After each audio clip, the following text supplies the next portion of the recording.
같이 보실 하나님의 말씀 시편 49편 20절, 그 다음에 잠언 22장 3절 말씀 우리 함께 보도록 하겠습니다. 존귀한 가운데 거하면서도 깨닫지 못하는 사람은 멸망하는 짐승과 같도다. 분별 있는 자는 재앙을 미리 보고 숨거니와 단순한 자들은 나아가다가 벌을 받느니라. 자, 기도하겠습니다. 하나님, 오늘 이 시간 하나님의 시간입니다. 주님께서 이 시간들을 주장해 주시고 또 우리의 마음을 모아 주시기를 원하며 우리의 눈을 뜨게 해 주시기를 원합니다. 그리고 또한 하나님을 정말 알고 또 만날 수 있는 특별한 시간 되도록 주장하여 주옵소서. 모든 영광이 주님께 가기를 원합니다. 우리 주 예수 그리스도의 귀하신 존함을 받들어 기도합나이다. 아멘. 앉으시겠습니다. 자, 저는 오늘 이 시간을 통해서 영혼의 해답을 찾는 이들에게 라는 제목으로 여러분들에게 말씀을 선포하고자 합니다. 자, 이 세상은 도대체 어떻게 되어가고 있습니까? 온 지구상에 기근과 지진과 이상기후와 전염병과 또 전쟁과 전쟁의 소문들, 팽배해져가는 인구들, 식량 위기, 그리고 자원의 고갈, 또 하락한 윤리와 도덕관념, 그리고 부패한 정치계, 경제계, 또 사회, 가정, 종교계 등이 지금 또 무너져 내려가고 있습니다. 미래의 이러한 불확실성 속에서 살아가는 우리의 두려움과 공포와 어둠 속에 우리는 쌓여 있고 또 이런 것들에 길들여져 가고 있다고 할 수 있습니다. 이제는 만성적인 무감각 속에서 우리는 살아가고 있습니다. 먹구름처럼 이렇게 엄습해 오는 이 불길한 상황과 급속한 변화와 가속화되는 위기와 재난들, 그리고 과연 내가 이 절박한 위기에서 벗어나거나 살아남을 수 있을 것인가 하는 의문이 듭니다. 또 이런 불길하고 급박한 현실과 미래의 불확실성에서 오는 두려움을 우리는 생각하려 하지 않으려고 해도, 우리는 불안을 느끼지 않으려 해도 늘 뉴스를 통해 이러한 현실들을 듣게 되고 또 목도하게 됩니다. 이때 우리는 한 번쯤 생각해 보게 됩니다. 이 세상은 도대체 어떻게 돌아가고 있으며 어떻게 될 것인가? 이러한 세상 속에 살아가는 나는 누구이며 내가 무엇 때문에 존재하며 나는 어디서 와서 어디로 가고 있으며 어디로 갈 것인가 하는 또한 이런 생각이 들게 됩니다. 예레미야서 6장 14절의 말씀에 보면 이런 말씀이 있습니다. 그들이 또한 내 백성의 딸의 상처를 조금 고쳐주고는 평안이 없는데도 말하기를 평안하다 평안하다 하였도다. 여러분, 마지막에는 평화를 주창하지만 오히려 평화 그 뒤뜰에는 어떤 일들이 일어나고 있습니까? 수많은 음모와 또한 전쟁들이 일어나고 있습니다. 또 더 많은 이런 각박한 이런 현실을 우리는 마주치게 됩니다. 잠언 14장 12절에 보면 이런 말씀이 있습니다. 어떤 길은 사람이 보기에 옳으나 그것의 끝은 사망의 길들이니라. 어떤 길은 사람이 보기에 옳으나 그 끝은 사망의 길들이다라고 그랬어요. 우리가 지금 보이는 것들이 볼 때는 모든 것이 좋아지는 것처럼 보이지만 실제로는 어떻게 해요? 사망을 향해서 또한 멸망을 향해서 달려가고 있다는 사실입니다. 그리고 또 13절에 그 뒤에 13절에는 이렇게도 말합니다. 심지어 웃을 때도 있고 웃을 때도 마음에 슬픔이 있고 그 희락의 끝은 근심이니라. 보십시오. 웃을 때도 슬픔이 있다라고 말하고 있고 그 기쁨의 끝 뒤에는 근심이 있다라고 말합니다. 여러분, 성경에서 뭐라고 하냐니까 인생을 수고와 슬픔뿐이다라고 그랬어요. 인생이 70이요 강건하면 80이지만 그 인생을 정의하기를 수고와 슬픔이라고 말하고 있습니다. 이 세상에서 진정으로 행복했노라, 행복하다고 말할 수 있는 사람이 한 사람도 없을 것입니다. 현대인은 참으로 많은 것을 소유하고 누리고 있습니다.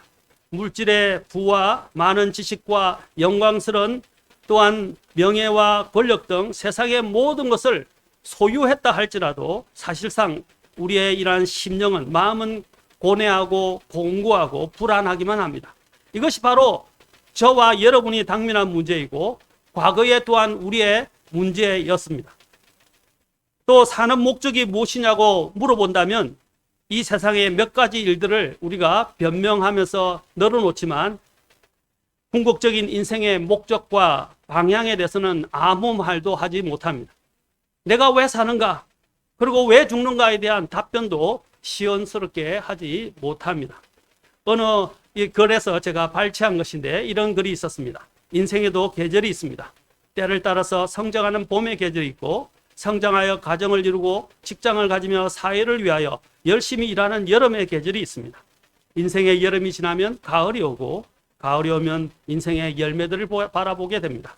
그러나 추수할 것이 없는 삶을 살아온 사람들은 뒤를 돌아보고 허송세월한 것을 후회하기 시작합니다. 그런데 이런 인생의 가을이 꼭 나이가 50세, 60세가 되었으면 오는 것은 아닙니다. 젊었어도 앞을 내다보지 못하고 뒤만 돌아보는 사람은 가을에 사는 인간입니다. 미래를 향하여 의욕을 가지고 추구할 것이 없다면 나이가 20이든 30이든 80이든 그 나이와는 상관이 없이 가을에 사는 인생인 것입니다. 젊은이에게도 인생의 겨울이 옵니다. 하는 일마다 좌절감을 느끼고 인생을 살 가치가 없다고 느껴진다면 그것이 곧 인생의 겨울인 것입니다. 그런데 여기서 중요한 것은 인생의 계절을 어떻게 하면 가을이나 겨울에서 봄이나 여름으로 돌이킬 수 있는가 하는 것입니다. 그것은 우리가 하나님을 만날 때 비로소 인생의 계절을 변화시킬 수 있는 힘을 얻게 될 것입니다. 예수 그리스도를 믿어서 가을이나 겨울인 인생의 계절을 봄, 여름으로 바꾸어 소망이 넘치는 삶을 살아보시기 바랍니다. 그런 사람이 참 아름다운 사람입니다 라고 이야기를 했습니다. 얼마나 의미심장한 말씀인지 모르겠습니다. 성경은 말씀하십니다. 아까 우리가 보았던 본문에서 존귀함 가운데 거하면서도 깨닫지 못하는 사람은 멸망하는 짐승과 같도다. 이 성경 말씀은 이 세상에서의 최고의 돈, 지위, 명예, 학식에 있어서 존귀함을 갖춘 자라 할지라도 자신의 영혼의 가치와 존귀함과 목적을 알지 못한다면 비록 그가 자신의 외적 존귀함으로 천하를 얻었다 할지라도 그는 사실상 아무것도 갖추거나 발견하지 못한 사람이라고 할 수 있습니다. 어떤 사람들은 이런 부분들을 이제 우리가 이야기할 때 인본주의 해서 인간의 존엄성에 대해서 많이 강조하지만 그것으로는 부족하다는 사실입니다. 인간은 그냥 그 정도로만 그치는 것이 아닙니다. 우리가 천부인권이라고 말합니다. 요즘 천부인권이라는 말이 많이 대두되고 있죠. 그러나 오히려 그 인권과는 정반대의 방향으로 지금 이 세상이 흘러가고 있습니다. 천부인권이 무엇입니까? 하나님 위로부터 어떻게 해요? 우리의 이러한 인권을 보장받고, 그죠? 또 하나님이 우리를 존엄케 했다는 그러한 사상이 반영되어 있는 것이 천부인권입니다. 그것이 바로 성경이 말하는 것입니다. 우리의 헌법의 가치와 또 우리가 누리고 있는 이 모든 것들의 가치가 어디서 왔습니까? 바로 이 천부인권, 성경에서 말하는 하나님이 우리에게 부여해 주신 그 존엄성에 대해서 이야기하는데 그 가치를 사람이 발견할 때에 비로소 존귀함 가운데 거할 수 있다는 것입니다. 보십시오. 우리는 또 옛말에 공수래 공수거라는 말이 있습니다. 빈손으로 왔다가 빈손으로 가는 인생이라고 말합니다. 왜냐하면 그 사람은 잃어버린 상태의 사람이기 때문입니다. 길 잃은 사람을 가리켜 우리는 목적과 방향을 잃은 사람이라고 말할 수 있습니다. 여러분, 길 잃어버린 개를 보신 적 있습니까? 얼마나 불안했던지 모릅니다. 주인을 잃어버리고 길을 잃고 내다 버려진 그 개를 한번 보십시오. 요즘은 우리의 개의 인권이 경건이라고 그러죠. 개의 인권이 더 사람의 인권보다 더 높여지는 세상입니다. 요즘 개가 사람보다 낫다라는 말을 할 정도로 개가 대우를 받고 있습니다. 그러나 하나님께서 그 존엄성을 개에게는 부여하지 않으셨어요. 사람에게 부여했는데 사람은 차별당하고 오히려 개나 동물들이 오히려 더 보호받고 더 존중되는 세상입니다. 개가 죽으면 천국에 갑니까? 개가 죽으면 지옥에 갑니까? 아닙니다. 개는 그냥 개일 뿐입니다. 개는 이 세상에서 죽으면 그냥 끝납니다. 그러나 사람은 다르다는 것입니다. 메마르고 광활한 사막에 홀로 내버려진 존귀한 사람을 한번 생각해 보십시오. 그의 존귀함이 그에게 무슨 유익이 있겠습니까? 그는 죽은 사람이나 마찬가지입니다. 이와 같이 영혼의 목적과 가치를 발견하지 못해 영혼의 길을 잃어버린 사람은 바로 죽은 사람이며, 그가 가지고 누리고 있는 것은 결국에는 다 쓸모가 없는 것입니다. 이집트의 대형 피라미드에서 보물을 찾으려고 들어갔던 사람들이 후에 그 안에서 길과 방향을 잃어 빠져나오지 못해 결국 그곳에서 죽은 것이 이후에 발견되었다고 합니다. 그가 아무리 귀한 보석을 그곳에서 발견했다 할지라도 그가 죽은 후에는 무슨 유익이 있겠습니까? 광산에서 엄청난 금과 다이아몬드를 발견하고서 캐내었다 할지라도 광산의 굴이 무너지거나 또 나갈 길을 찾지 못해서 죽을 때까지 갇혀 있다면 그 금과 다이아몬드가 그에게 무슨 존귀함을 가져다 주겠습니까? 사람이 먼저 살아나야 그 보석이 가치가 있고 그에게 존귀함을 가져다 줄 것 아닙니까? 이렇게 어리석은 사람들이 있다는 것입니다. 여러분, 무기를 든 칼을 든 강도를 만났는데 그 돈 몇 푼 아끼려 하다가 강도에서 칼에 찔려 죽는 것보다 차라리 다 내어주고 내 목숨을 살리기 낫지 않습니까? 그러나 이렇게 강도에게서 몇 푼을 지키려고 하다가 자신의 생명을 잃어버리는 그런 불쌍한 사람들이 있다는 것입니다. 그것은 생명의 가치를 모르는 것입니다. 우리의 생명이 돈보다 낫지 않습니까? 그런데 사람들이 이것을 깨닫지 못하고 살아가고 있다는 것입니다. 그것이 뭐라고? 그 한 줌에 다 흙이 돼서 돌아갈 인생이 뭔가를 잡으려고 또 그것을 가지고 자신이 굉장히 존귀한 자 같은 것처럼 이야기하지만 자신의 영혼의 생명을 찾지 못한다면 그 사람은 모든 것을 잃어버린 사람과 같은 것입니다. 그래서 마태복음 16장 26절에는 이런 말씀이 있습니다. 사람이 만일 온 세상을 얻고도 자기 혼을 잃으면 그에게 무슨 유익이 있느냐? 혹은 사람이 무엇을 주어 자기 혼, 여기서 혼인 것은 생명을 이야기하고 심지어는 영원한 생명과 관련된 단어입니다. 우리가 생명이라고 할 때는 그냥 육체적 생명만 이야기하지 성경에서 혼이라고 이야기할 때는 이 세상의 삶만 관련해서 이야기하는 것이 아니라 장차 올 다음 세상에서 누리게 될 그 생명과 관련해서 혼이라는 단어를 쓰고 있다는 것을 기억해야 합니다. 인간은 그냥 단지 여기서 죽고 끝나는 인생이 아닙니다. 인간에게는 영혼이 있다는 것을 우리는 잘 압니다. 그렇죠? 그래서 사람이 만일 온 세상을 얻고도 자기 혼을 잃으면 그에게 무슨 유익이 있겠느냐?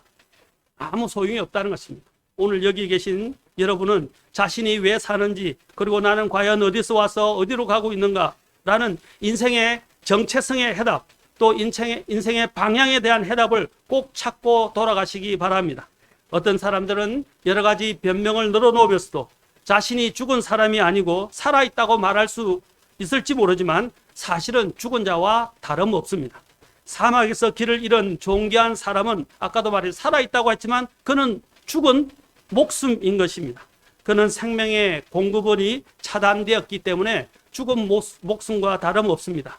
테이블 위에 앉아 놓은 활짝 피어오른 한 송이 아름다운 꽃을 보고 죽었다고 말할 사람은 아무도 없을 것입니다. 그러나 사실은 그것은 죽은 존재이며 시들어가고 있는 것입니다. 그 이유는 그 생명이 뿌리로부터 끊겨져 있다고 하는 결정적인 사실 때문입니다. 아무리 꽃이 아름다워도 그것이 꺾여져서 뿌리 잘라져서 심겨졌다면 그것은 오래가지 못하는 것입니다. 이와 마찬가지로 우리도 지금 우리의 육체가 아직 젊고 싱싱해서 생명도 싱싱한 것 같고 죽음도 나와는 아주 거리가 멀고 먼 곳에 있는 것처럼 생각하겠지만 곧 한 모퉁이 저편에서 나를 실어 나르는 연구차를 우리는 잊고 있을 뿐인 것입니다. 우리가 직면한 사실은 지금 우리의 생명은 꺼져가고 죽어가고 있다는 것입니다. 이러한 존귀한 영혼이 이미 생명의 뿌리로부터 완전히 분리되어 있고 여러 가지 부분에서 지금 여기서 잠시 머물러 있을 뿐이라는 것입니다. 다만 사람이 이 사실을 발견하지 못하고 이것에 대한 깨달음이 없는 것이 문제인 것입니다. 여러분은 깨닫고 계십니까? 이 사실을 깨닫고 자신의 정체성과 목적을 알게 되는 사람은 참으로 지혜롭고 복이 있는 사람입니다. 아까도 다시 말씀드리지만 이사야서 또 시편 49편 20절에서 존귀한 가운데 거하는 사람이라도 깨닫지 못하면 멸망하는 짐승과 같도다. 또 잠언 22장 아까 본문에서도 분별 있는 사람은 자기에게 다가오는 재앙을 미리 보고 숨거니와 단순한 자들은, 여기서 단순한 자는 우매한 자를 이야기합니다. 어리석은 자를 이야기해. 이 우매한 자들은 나가다가 벌을 받느니라. 여기 나간다는 것은 계속 그 길을 간다는 거예요. 죽을 줄도 모르고, 그렇죠? 그걸 찾으려 생각도 않고 계속 가다가는 결국 낭패를 당하게 된다는 것입니다.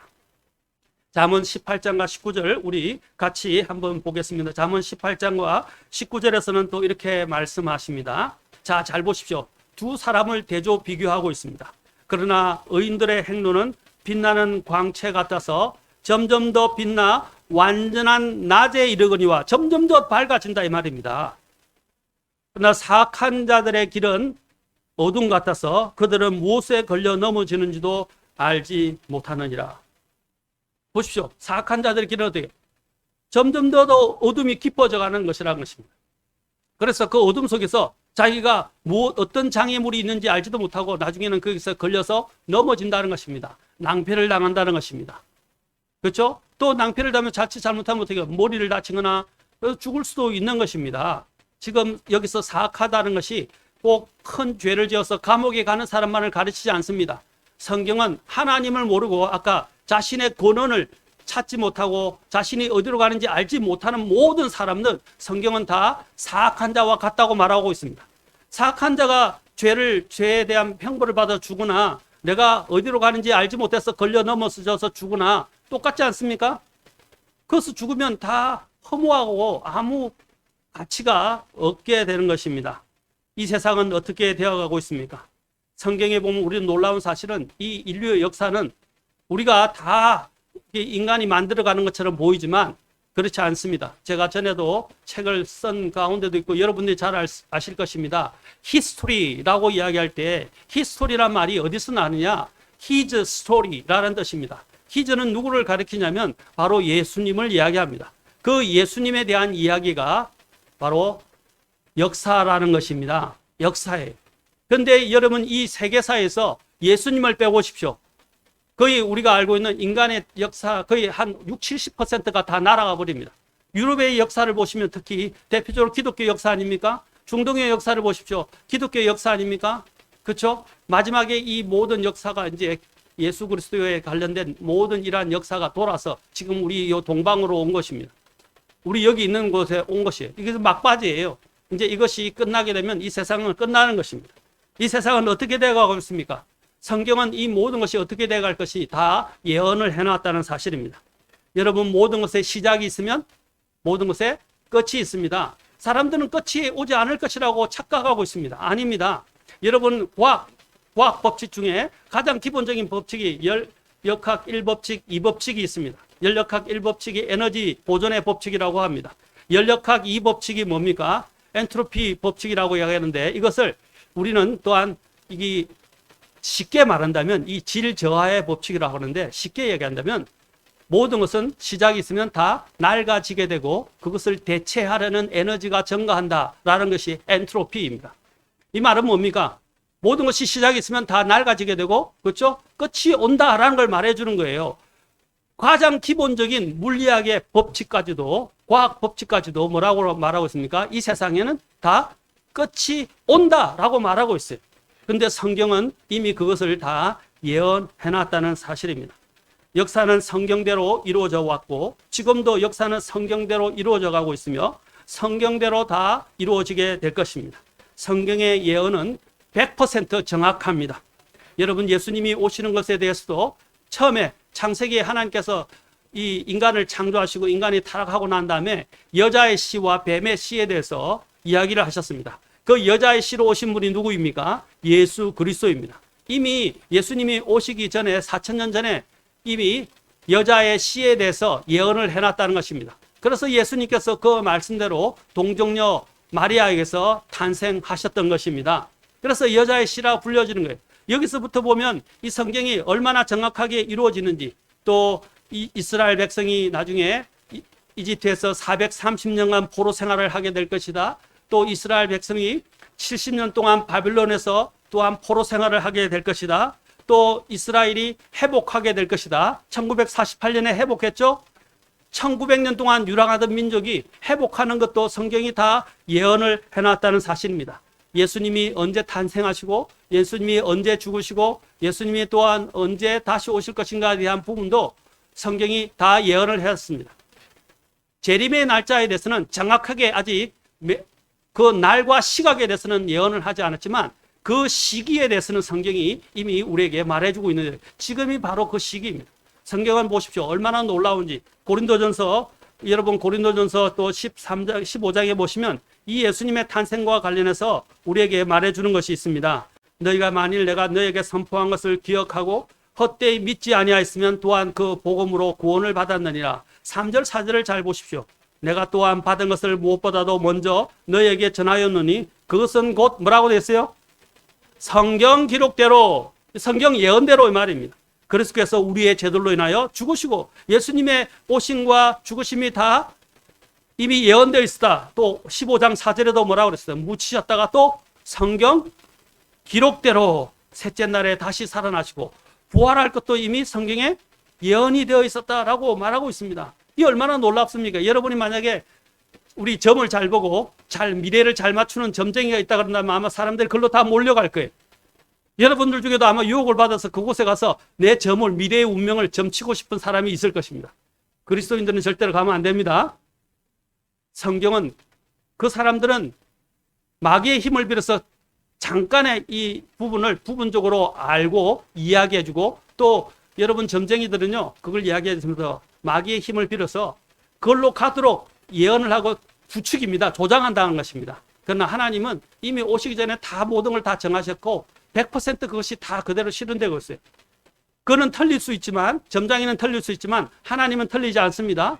성경은 정말 말씀하신 그 예언이 얼마나 수백 개의 예언이 그대로 다 성취가 되었고, 또 앞으로 성취될 예언들이 남아 있다는 사실입니다. 오늘 여기서 보십시오. 갈라디아서 4장 4절에 보면 이런 말씀이 있습니다.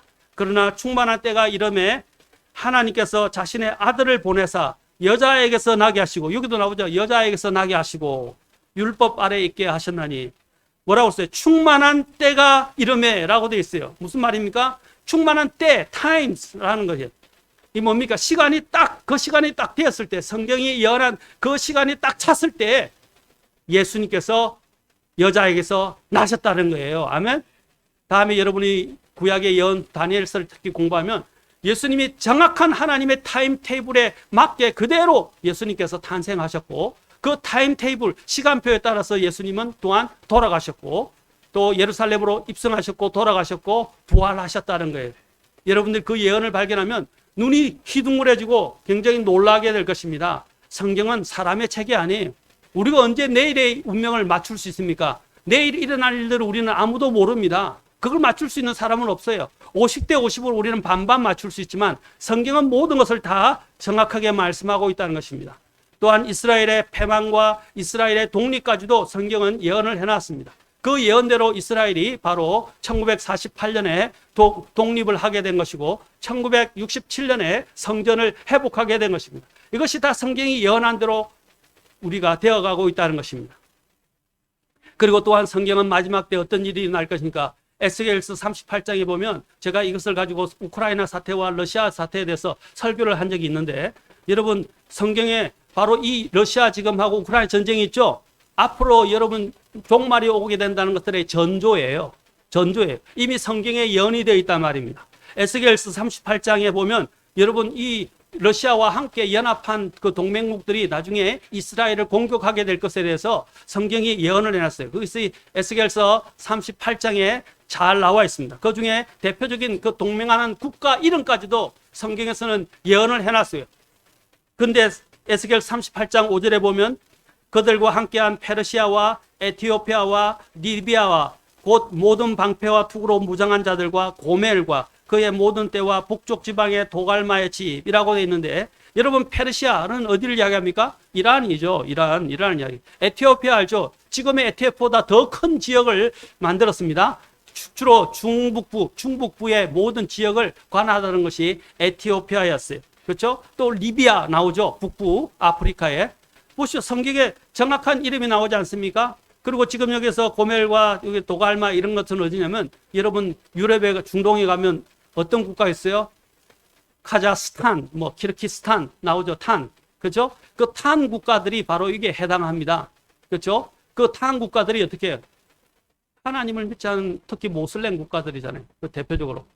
이제 그들이 다 연합해서 이스라엘을 침공하게 될 것이라고까지 성경은 이야기합니다. 제가 자세하게 시간상 말씀을 드릴 수는 없지만 성경은 이렇게 정확하게 모든 것들을 말하고 있다는 사실입니다. 그리고 이스라엘은 하나님께서 방금 기름졌다 이야기하잖아요. 성경에서 기름진 곳이라고 말합니다. 실제로 이스라엘에서 기름이 발견됐죠? 그렇죠? 이스라엘 근처 지둥에부터 이스라엘 땅에 엄청난 석유가 매장되어 있다고 말하고 있습니다. 젖과 꿀이 흐르는 기름진 땅이라고 성경이 말하고 있지 않습니까? 이것이 불과 발견된 지 얼마 안 됩니다. 이것들이 발견됐을 때 세계가 그것을 노리고 있다는 것입니다. 그리고 굉장히 부러워한다는 것입니다. 이스라엘은 다른 나라에서 이제 자원을 수입하지 않아도 될 만큼 풍부한데 이미 성경이 말씀해 놓고 하나님이 그 땅을 축복받은 땅이라고 말씀하신 것입니다. 아멘. 여러분 아슈비츠 수용소에 세계에 있는 그 낙서를 보시면 이런 말씀이 있습니다. 세계 2차 대전 중에 아슈비츠 강제 수용소에 수만 명의 유대인들이 갇혀 있었는데 그곳 벽에는 그들이 쓴 글이 남아 있는데 그들이 남긴 글 중에 이런 것이 있습니다. 우리는 메시아가 오실 것을 믿고 있다. 단지 그의 도착이 좀 늦어지고 있을 뿐이다 라고 말했어요. 그들은 메시아를 갈망하고 있죠. 그들이 정신 나간 인간들입니까? 아닙니다. 그들은 정말 그들이 고대하고 있던 그 메시아는 실제로 문자 그대로 오실 것이고 그것이 성경에 기록되어 있고 또 심지어는 그들은 구약을 믿지만 구약에도 기록되어 있고 신약에도 기록되어 있어요. 예수님께서 오시리라는 약속은 성경 곳곳에 나와 있고 예수님에 관련된 재림에 관련된 구절이 무려 29절마다 예수님의 재림에 관련된 구절들이 언급되어 있다는 사실입니다. 얼마나 놀랍습니까? 이 재림은 확실한 것입니다. 자, 그러면 오늘날 이러한 부분과 관련해서 나의 문제를 한번 보도록 하겠습니다. 사람들이 왜 죽게 되었습니까? 여러분 사람들이 점점 수명이 단축되는 걸 아십니까? 처음에 하나님께서 인간을 창조하실 때는 영원히 살도록 창조했어요. 그러나 아담이 죄를 짓고 난 다음에 사망이 찾아 들어왔습니다. 근데 아담이 있었을 당시에는 아담이 타락하고 난 다음에 몇 살을 사는 줄 아십니까? 930세. 그 천세를 다 누리지 못했어요. 930세를 살았습니다. 성경에서 제일 오래 산 사람이 무두셀라인데 969세를 살았어요. 근데 노아 시대로 가면 노아 홍수 알죠? 노아 시대로 가면 노아가 600세 정도의 나이에 사이, 600에서 700세 사이. 그 후 이제 홍수 이후에는 수명이 격감되어서 350년을 더 산 이제 350년, 이제 400년 이렇게 살게 됩니다. 350년, 400년. 이제 노아 홍수 이후에는 셈이 600년을 살게 되었습니다. 바벨탑 사건 이후에는 어떻게 됐습니까? 이제 시편 기자가 이야기하기를 특히 다윗이 말하기를 이제 그렇게 이야기합니다. 인생이 70이요. 강건하면 80이다. 보십시오. 영원히 살게 됐던 인간이 900세, 이제 600세, 300세, 이제 어떻게 아브라함 시대는 300세였어요. 그 다음에는 어떻게 해요? 다윗의 시대에 와서는 70에서 80인데 그것이 지금 계속되어 가고 있죠. 그렇죠. 지금도 인간의 수명이 늘어났다고 이야기하지만 노인 인구가 늘어난다고 걱정하고 있지만 사실은 80세, 평균으로 80세를 넘기지 못하고 있어요. 성경이 얼마나 정확한지 모르겠습니다. 왜 이런 일들이 일어나게 되었을까요? 우리는 많은 사람들은 이것은 공해와 환경의 변화 때문이라고 말합니다. 또 스트레스 때문이라고 말합니다. 식생활 습관 때문이라고 말하고 있습니다. 여러분 그러나 이것은 다른 영향 때문에 온 것이 아닙니다. 그 주된 원인은 성경은 뭐라고 말하고 있습니까? 인간의 수명이 단축되는 주된 원인은 바로 인간의 죄 때문입니다. 죄는 사람에게 이 사람의 생명을 단축시킨다는 것입니다. 수명을 단축시킨다는 것입니다. 야고보서 1장 15절에 보면 이런 말씀이 있습니다. 그런즉 욕심이 잉태하면 죄를 낳고 죄가 완료되면 사망을 낳느니라. 욕심이 죄를 낳고 죄가 완료된다 이 말은 무슨 뜻이냐면 여러분 제가 완전히 찬다 이런 말이에요. 제가 완전히 차면 이게 finished라고 되어 있는데 제가 완전히 차서 딱 끝내게 되면 여러분 사망을 낳는다라는 것입니다. 제가 쉽게 여러분이 이해할 수 있도록 예를 하나 드릴게요. 여러분 쓰레기통들이 있죠. 각 쓰레기통의 크기가 다 다르죠. 그게 다 사람의 생명의 용량 차이라는 거예요. 이해하시겠어요? 각마다 크기가 다 다르다는 거예요. 그러나 어떻게 해요? 그 쓰레기가 크든 작든 그 쓰레기가 채워지면 어떻게 되죠? 쓰레기통을 비우게 되죠.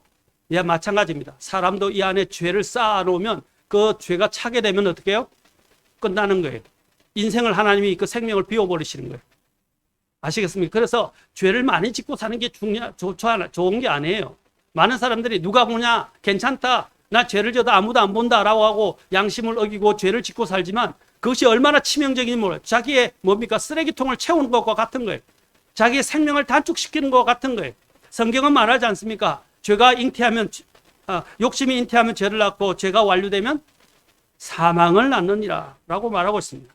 로마서 6장 23절에도 죄의 싹슨, 죄가 지불해야 될 대가는 뭐라고 말합니까? 사망이나 라고 말합니다. 사망이라고 말했습니다. 죽음이 왜 찾아왔습니까? 사망이 왜 찾아왔습니까? 바로 죄 때문입니다. 우리는 이것을 직시해야 됩니다. 여러분, 그러나 사람들은 이런 것을 싫어합니다. 듣기 싫어합니다. 자신은 안 죽을 것처럼 무한히 살 것처럼 이야기합니다. 그것은 착각입니다. 오히려 그렇게 살다가 나중에 낭패를 당하게 된다는 것입니다. 사람의 생명이 단축된 것은 바로 죄 때문이라는 것을 기억해야 합니다. 여러분, 이제 우리는 또한 기억해야 될 사실은 인간은 유한적이며 또한 인간은 피조물에 불과하다는 것을 기억해야 합니다. 인간이 원래는 영원히 살도록 하나님의 형상을 따라 만들어져서 영원히 살도록 만들어졌지만 인간은 또 죽게 된 것이 바로 이 죄 때문이라는 것이고 그가 단지 피조물에 불과하다는 것을 깨닫게 해준 사실입니다.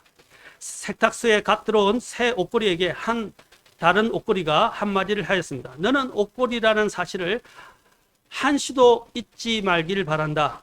왜 옷걸이라는 것을 그렇게 강조하는가 하고 물었더니 이렇게 말합니다. 잠깐씩 입혀지는 옷이 자기의 신분이냐 교만해지는 옷걸이들을 그동안 많이 보았기 때문이라. 여러분, 우리 육체 안에 생명이 가죠. 그러나 이것은 일종의 옷걸이에 불과하다는 것입니다. 잠시 있다가 어떻게 해요?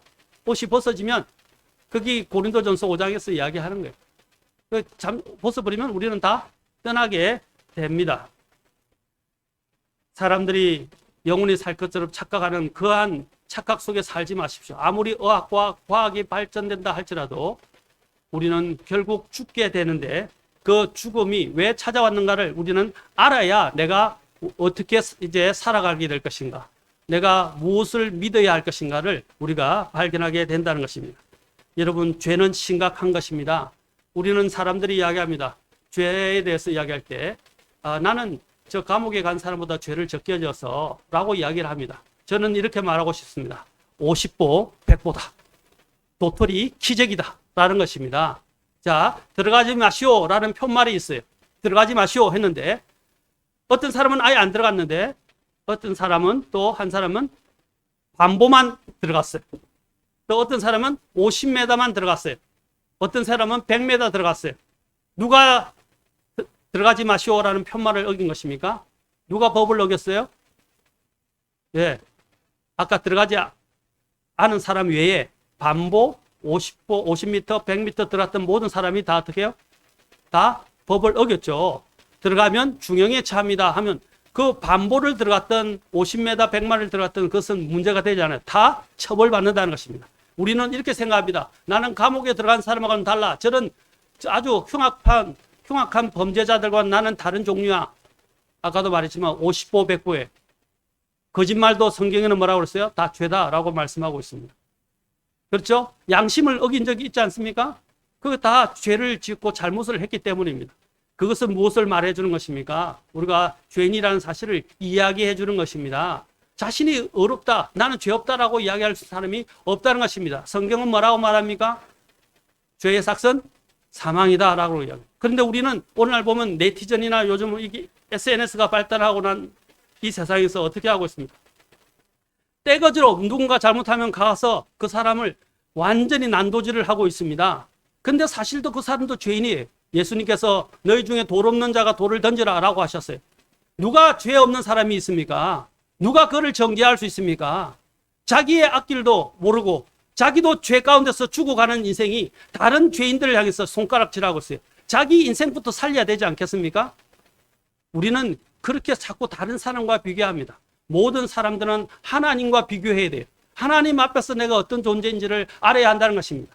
바로 여러분, 죄는 이렇게 심각한 것입니다. 이 중에 죄를 짓지 않은 사람이 있습니까? 제가 양심에 대해서 말씀을 드리겠습니다. 양심이라고 할 때 이 양심은 conscious라는 뜻입니다. conscious, can 할 때 이 can은 함께라는 뜻이에요. 이 science라는 말은 science라는 뜻입니다. 안다라는 뜻이에요. 안다. 그러니까 함께 안다라는 뜻이에요. 양심이라는 것은 함께 안다라는 거예요. 누구와 함께 아는 것입니까? 하나님과 더불어 함께 아는 거예요. 하나님과 더불어 안다는 거예요. 하나님은 다 알고 계시다는 것입니다. 양심은 무엇을 가르쳐 줍니까? 당신이 죄를 지으면 안 돼. 죄를 지으면 나중에 큰일 나. 처벌받을 거야 하는 것을 가르쳐 주는 거예요. 그렇죠? 양심이 없다면 그냥 이 세상 어차피 죽는 건데 아무렇게나 하고 살지라고 이야기할 수 있어요. 그러나 어떻게 해요? 이 양심은 너 그렇게 살면 안 돼 라고 이야기를 해주는 것입니다. 그것은 하나님이 우리에게 심어준, 그렇죠? 마지막 보루와 같은 거예요. 물론 하나님이 우리에게 성경을 주셨지만 성경을 모르는 사람들은 로마서 3장에 2장과 3장에 보면 양심에 따라 마지막 날에 심판을 받을 것이라고 말하고 있습니다. 이 양심은 무엇을 말해 줍니까? 하나님의 법이라는 거예요.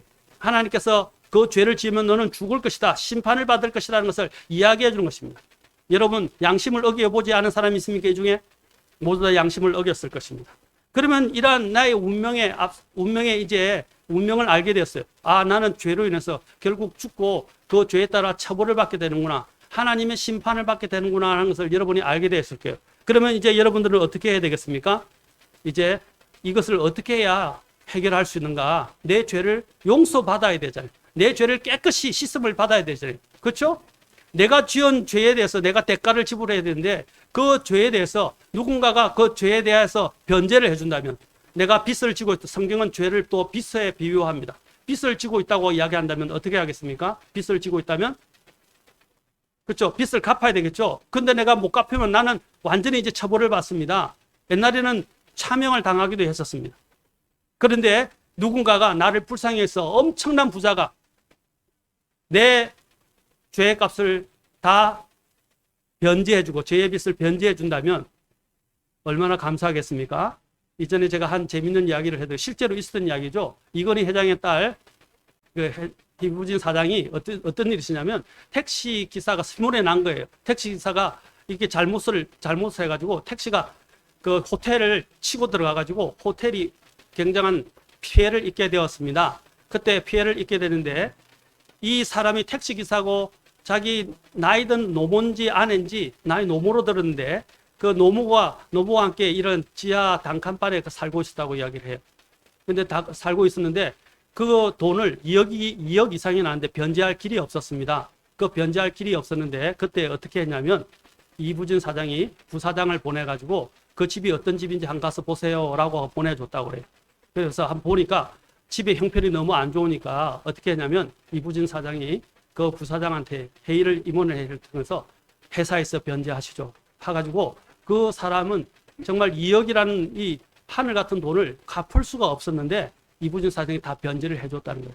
얼마나 감사하겠습니까? 아마 평생 이부진 그 사장을 잊어보지 못할 거예요. 마찬가지로 바로 하나님께서 우리의 이 죄의 빚을 갚으시기 위해서 2000년 전에 이 땅에 오셔서 우리의 죄를 짊어지시고 우리를 대신해서 십자가에서 죽어주셨다는 사실입니다. 감사하지 않습니까? 이것이 바로 하나님이 우리를 사랑하셔서 우리를 위해서 해주신 놀라운 일인 거예요. 자신의 생명을 내어놓으시고 십자가에서 우리의 모든 죄를 짊어지시고 죽어주심으로써 우리의 모든 죄값을 그분이 다 담당하시고 다 지불해 주셨다는 거예요. 그래서 예수님이 십자가에 돌아가셨을 때 어떻게 말하셨습니까? 다 이루었도다. 다 이루었도다 라고 선언하시고 돌아가셨어요. 그 말은 무엇입니까? 인간의 이 모든 인류의 죗값을 내가 다 지불했다라는 것입니다. 이부진 사장이 아까 그 택시회사의 사장의 택시 기사의 모든 것을 지불해 준 것처럼 바로 주님께서 저와 여러분의 죄의 빚을 예수님이 다 탕감해 주신 거예요. 우리는 하나님께 엄청난 빚을 지고 있었어요. 그렇다면 어떻게 해요? 만약 이 택시기사, 여러분이 택시기사라면 어떻게 하시겠습니까? 이부진 사장에게 감사할 겁니다. 그렇죠? 그리고 평생 그 은혜를 잊지 못할 것입니다. 이처럼 하나님께서 우리를 위해서 이 놀라운 일을 해주셨다는 사실입니다. 그래서 여러분들이 이제 그 예수님의 사랑을 안다면 나를 위해서 십자가에서 대신 죄 때문에, 내 죄 때문에 죄의 짐을 짊어주시고 죄의 값을 지불해 주신 것을 여러분이 안다면 여러분들은 그 예수님의 사랑을 잊어버리서는 안 되고 그 예수님을 믿고 구원받아야 합니다. 하나님이 그렇게 하신 것은 나를 사랑하셨기 때문에, 나를 불쌍히 여기셨기 때문에, 그래서 내가 영원한 생명을 얻고 구원받기를 원하십니다. 지금 아까 죽음의 길, 어둠의 길로 가서 멸망을 향해서 가고 있던 나를 주님이 불쌍히 여기신 거예요. 그래서 하나님께서 그 아들 독생자 예수 그리스도를 보내셔서 나를 대신해서 죽게 해주신 것입니다. 이것이 얼마나 놀라운지는 모릅니다. 제가 예화 두 개만 들려드리고 마치겠습니다. 6.25 전쟁 중에 우리나라에 있었던 실화입니다. 아기를 임신하여 만삭이 된 어머니가 아기를 낳기 위해서 병원을 찾아가던 중이었습니다. 그 어머니는 그만 병원에 다가가지 못하고 길에서 진통을 하기 시작했습니다.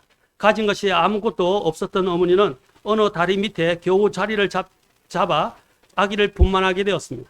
추운 겨울 아무도 도와줄 사람이 없는 가운데 그 어머니는 모든 것을 혼자 처리하고는 아기가 춥지 않도록 자기 옷을 모두 벗어서 아기를 감싸 주었습니다. 그러나 해산 직후에 추위에 어머니는 그만 얼어 죽고 말았습니다.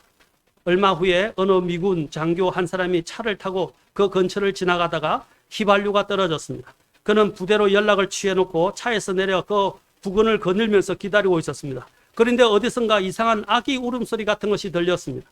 깜짝 놀란 그 군인은 그 소리를 따라 밑까지 내려가 보았습니다. 거기서 그 군인은 기가 막힌 장면을 목격했습니다.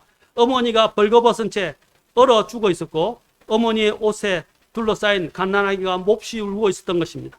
내가 여기서 기름이 떨어진 것이 어쩌면 하나님께서 이 아이를 살리시기 위함인지도 모르겠구나. 이렇게 생각한 군인은 그 아기를 데려다가 양자로 삼아서 잘 키웠습니다. 그 아들은 미국에서 훌륭히 자라서 성인이 되었습니다. 늘 자신의 출생에 대해서 알고 싶어하던 그 아들은 어느 날 자기를 키워준 아버지로부터 자기를 낳아준 어머니의 이야기를 듣게 되었습니다. 그 아들은 눈물을 흘리며 어머니의 무덤을 찾아가서 한국에까지 나왔다고 합니다. 그 아들은 어머니의 무덤 앞에서 자기 옷을 벗어서 무덤 위를 덮으면서 울음을 터뜨렸습니다. 어머니 얼마나 추우셨어요. 나를 살리기 위해 어머니는 그런 희생을 치르셨군요. 저는 어머니의 사랑을 생각하면서 벌거벗고 굶주린 사람들에게 예수님의 사랑을 전하겠어요. 이 사람은 결국 목사님이 되어서 복음을 전하는 삶을 살게 되었다고 합니다. 여러분 보십시오. 이 어머니의 사랑을 생각할 때 얼마나 마음이 찡했겠습니까? 그리고 아팠겠습니까? 바로 이것이 하나님께서 우리를 위해서 하신 일이십니다. 하나님께서는 영광 중에 있는 하나님, 예수님께서는 영광 중에 있는 하나님이셨어요. 영원히 죽지 아니하는 분이셨어요. 죄가 없는 분이셨어요. 그런데 그분께서 우리 같은 죄인을 살리시기 위해서 이 땅에, 낮고 낮은 땅에 오셔서 인간의 육체를 입으시고 그저 죄의 모습을, 종의 모습을 취하시고 우리를 대신해서 우리의 죄를 다 자기가 짊어지시고 그 죄값을 지불해 주시고 돌아가셨다는 사실입니다. 얼마나 감사한지 모릅니다. 평범한 하루가 시작되는 어느 날 아침에 사람들은 버스를 타고 출근길에 올랐습니다. 이것은 스웨덴에 있었던 실화입니다. 버스는 사람들을 가득 싣고 도로를 달리고 있었습니다. 버스가 내리막길로 들어가서 내려갈 때 기사 아저씨는 브레이크를 밟았지만 브레이크가 말을 듣지 않는 것이었습니다. 브레이크가 고장난 버스는 내리막길을 내려갈수록 가속이 붙어서 속도가 점점점 빨라졌습니다.